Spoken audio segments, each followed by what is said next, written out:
The King James Bible, the book of the prophet Isaiah, chapter 2. The word that Isaiah the son of Amoz saw concerning Judah and Jerusalem.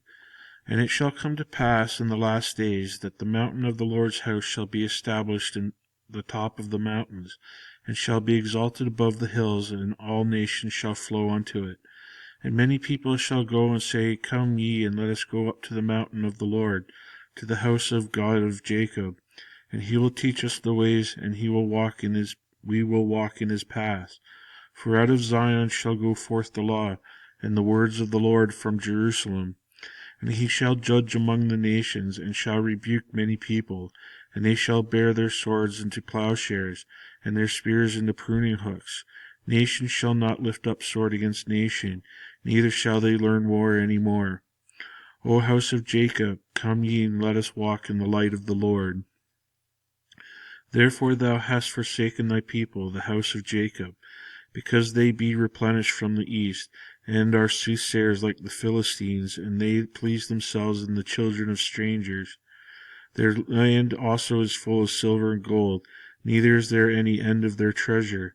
Their land is also full of horses, neither is there any end of their chariots. Their land is also full of idols. They worship the work of their own hands, that which their own fingers have made. And the mean man boweth down, and the great man humbleth himself. Therefore forgive them not. Enter into the rock, and hide thee in the dust, for fear of the Lord, and for the glory of his majesty. The lofty looks of man shall be humbled, and the haughtiness of man shall be bowed down, and the Lord alone shall be exalted in that day. For the day of the Lord of hosts shall be upon every one that is proud and lofty, and upon every one that is lifted up, and he shall be brought low. And upon all the cedars of Lebanon that are high and lifted up, and upon the oaks of Bashan, and upon all the high mountains, and upon all the hills that are lifted up, and upon every high tower, and upon every fenced wall, and upon all the ships of Tarshish, and upon all the pleasant pictures.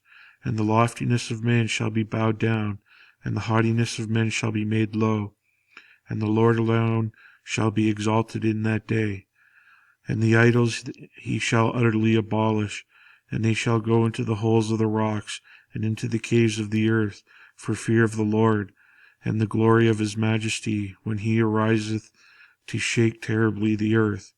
In that day a man shall cast his idols of silver and his idols of gold, which they made each one for himself to worship, to the moles and to the bats, to go into the clefts of the rocks, and into the tops of the jagged rocks, for fear of the Lord, and for the glory of his majesty, when he ariseth to shake terribly the earth. Cease ye from man, whose breath is in his nostrils, for wherein is he to be accounted of?